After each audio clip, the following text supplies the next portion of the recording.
Hello guys, electrical knowledge channel में आपका स्वागत है। दोस्तों, मैंने एक सीरीज स्टार्ट किया है जिसका नाम है power house equipment name plate series. इस सीरीज में मैं पावर हाउस में लगने वाले जितने भी इक्विपमेंट हैं उनके नेम प्लेट के बारे में बताऊंगा कि उनके नेम प्लेट में क्या लिखा होता है और उसका मतलब क्या है।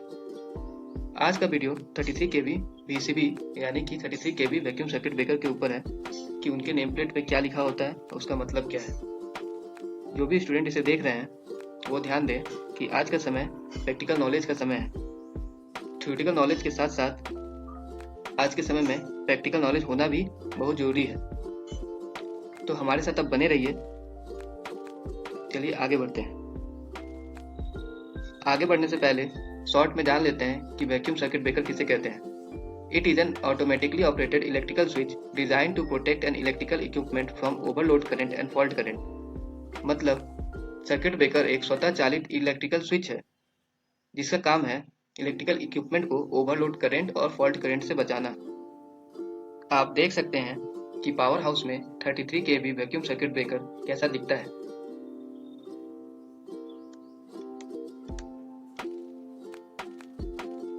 आपके सामने 33 kV वैक्यूम सर्किट ब्रेकर का ये नेम प्लेट है।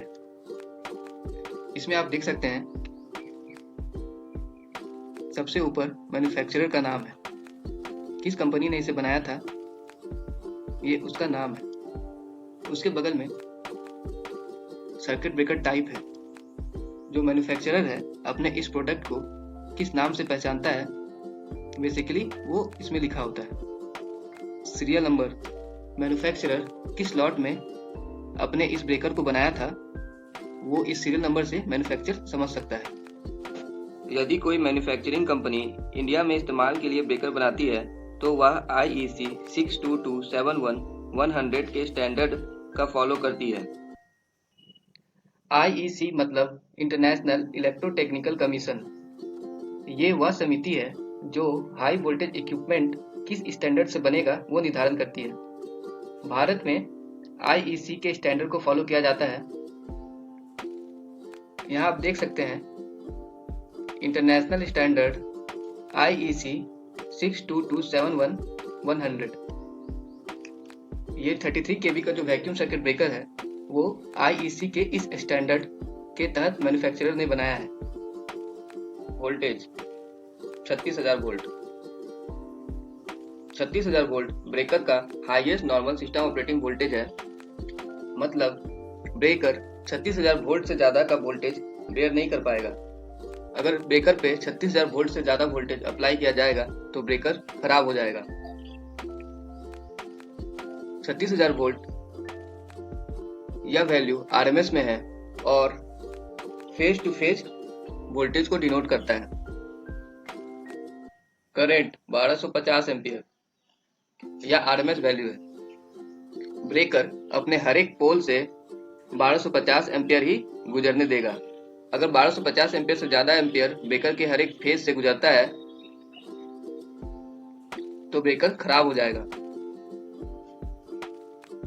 मार्केट में 800 ampere, 1250 ampere, 1600 ampere, 2000 ampere, 3150 ampere, 4000 ampere current rating के ब्रेकर मिलते हैं। फ्रीक्वेंसी, पावर का जनरेशन, ट्रांसमिशन और डिस्ट्रीब्यूशन सभी 50 हर्ट्ज पे होता है, इसीलिए ब्रेकर का फ्रीक्वेंसी रेटिंग भी 50 हर्ट्ज है। नंबर ऑफ पोल, क्योंकि ब्रेकर 3 फेज ब्रेकर है इसलिए इसका नंबर ऑफ पोल 3 है।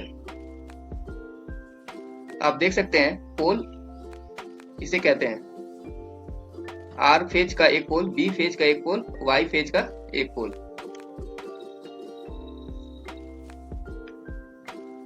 ब्रेकिंग कैपेसिटी, जिस फीडर में ब्रेकर कनेक्टेड है अगर उस फीडर में फॉल्ट आता है तो मैक्सिमम 16 किलो एम्पियर तक के फॉल्ट करंट को ब्रेकर सेफली सर्किट ब्रेक करके रोक सकता है।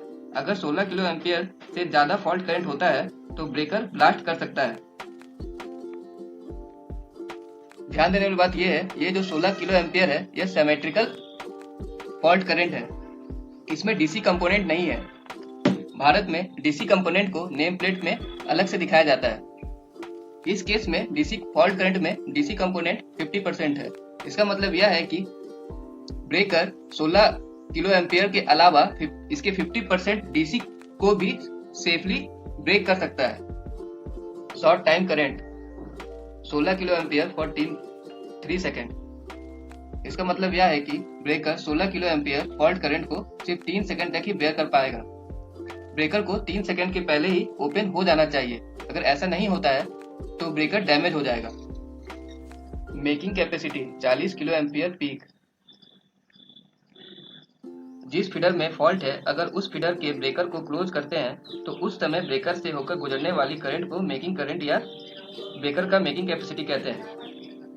एग्जिस्टिंग फॉल्ट और सर्किट कैपेसिटेंस और इंडक्टेंस के प्रभाव के कारण मेकिंग करंट का फर्स्ट साइकिल फॉल्ट करंट के लगभग 2.5 गुना ज्यादा होता है। ब्रेकर को मेकिंग करंट का फर्स्ट साइकिल भी सेफली बेयर करना होता है। इसी कारण ब्रेकर का मेकिंग कैपेसिटी पीक वैल्यू में नेम प्लेट पर लिखा जाता है।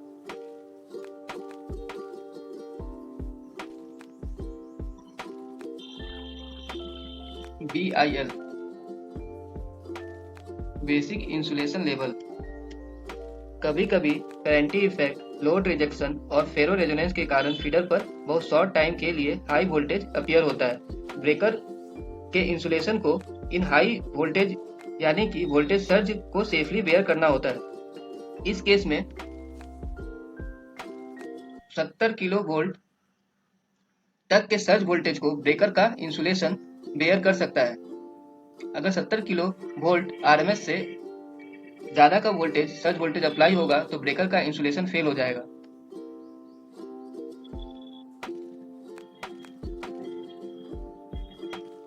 दोस्तों, यहाँ जो 70 किलो वोल्ट है यह आरएमएस में है, यानी कि 70 किलो वोल्ट आरएमएस वैल्यू तक के सर्ज वोल्टेज से ब्रेकर का इंसुलेशन फेल नहीं होगा। उससे ज्यादा हो तो ब्रेकर का इंसुलेशन फेल हो जाएगा। आपने देखा होगा कई ट्रांसमिशन लाइनों पे कभी कभी बिजली गिरती। इस बिजली के गिरने से सर्किट ब्रेकर के इंसुलेशन पे असर पड़ता है। तो सर्किट ब्रेकर का insulation 170 kilovolt peak value तक के बिजली को संभाल सकता है। अगर 170 केवी पीक तक का बिजली ट्रांसमिशन लाइनों पर गिरता है और ब्रेकर तक पहुंच जाता है तो ब्रेकर को इंसुलेशन को कुछ भी नहीं होगा। आगे बढ़ते हैं। सन ट्रिप 110 वोल्ट डीसी और क्लोज कॉइल 110 वोल्ट डीसी। दोस्तों, ब्रेकर में कंट्रोल सप्लाई 110 वोल्ट डीसी या फिर 220 वोल्ट डीसी से किया जाता है। कंट्रोल सप्लाई मतलब जो हम कमांड देते हैं ब्रेकर को ओपन और क्लोज का, वो कमांड हम डीसी के रूप में देते हैं।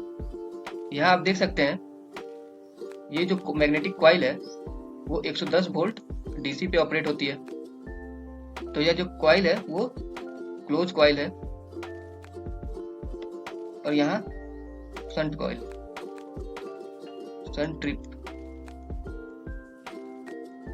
ये दोनों कॉइल 110 वोल्ट डीसी पे ऑपरेट होती है। किसी किसी ब्रेकर में 220 वोल्ट डीसी से भी ऑपरेट होती है। जब हम ये ब्रेकर का ये ढक्कन खोलते हैं तो हमें कुछ ऐसा अंदर देखने को मिलता है। Weight. Practical point of view से ब्रेकर का वेट पहले से जानना काफी फायदेमंद है, जो हमें नेम प्लेट से पता चल जाता है। अगर हमें ब्रेकर का वेट मालूम होता है तो किसी फॉल्टी ब्रेकर को हटा के नया ब्रेकर लगाने में हम इस इंफॉर्मेशन का उपयोग कर सकते हैं। जैसे इस ब्रेकर को हटाने में कितने नंबर ऑफ मैन लगेंगे, मैन पावर कितना लगेगा, क्रेन का आवश्यकता होगा कि नहीं, ये सारा इन्फॉर्मेशन हम ये वेट से अनुमान लगा सकते हैं। इसलिए ये प्रैक्टिकल पॉइंट ऑफ व्यू से बहुत इंपॉर्टेंट है। अब दोस्तों आगे बढ़ते हैं। दोस्तों, इस वीडियो के माध्यम से हमने जाना कि 33 kV वैक्यूम सर्किट ब्रेकर के नेम प्लेट पर क्या लिखा होता है और उसका क्या मतलब होता है। इस सीरीज को आगे बढ़ाते हुए हम लोग सेकेंड वीडियो में देखेंगे कि करंट ट्रांसफार्मर के नेम प्लेट में क्या लिखा होता है और क्या मतलब होता है। अगर आपका इलेक्ट्रिकल ज्ञान में थोड़ा भी वृद्धि हुआ हो या मेरा मेहनत आपको पसंद आया हो तो प्लीज़ इस वीडियो को लाइक, शेयर एंड सब्सक्राइब कीजिए। इससे हमारा मनोबल बढ़ता है और हम आगे और अच्छा काम करने के लिए प्रेरित होते हैं।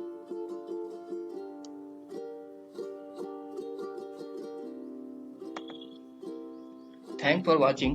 Please do like, share and subscribe my channel Electrical Knowledge. Thank you.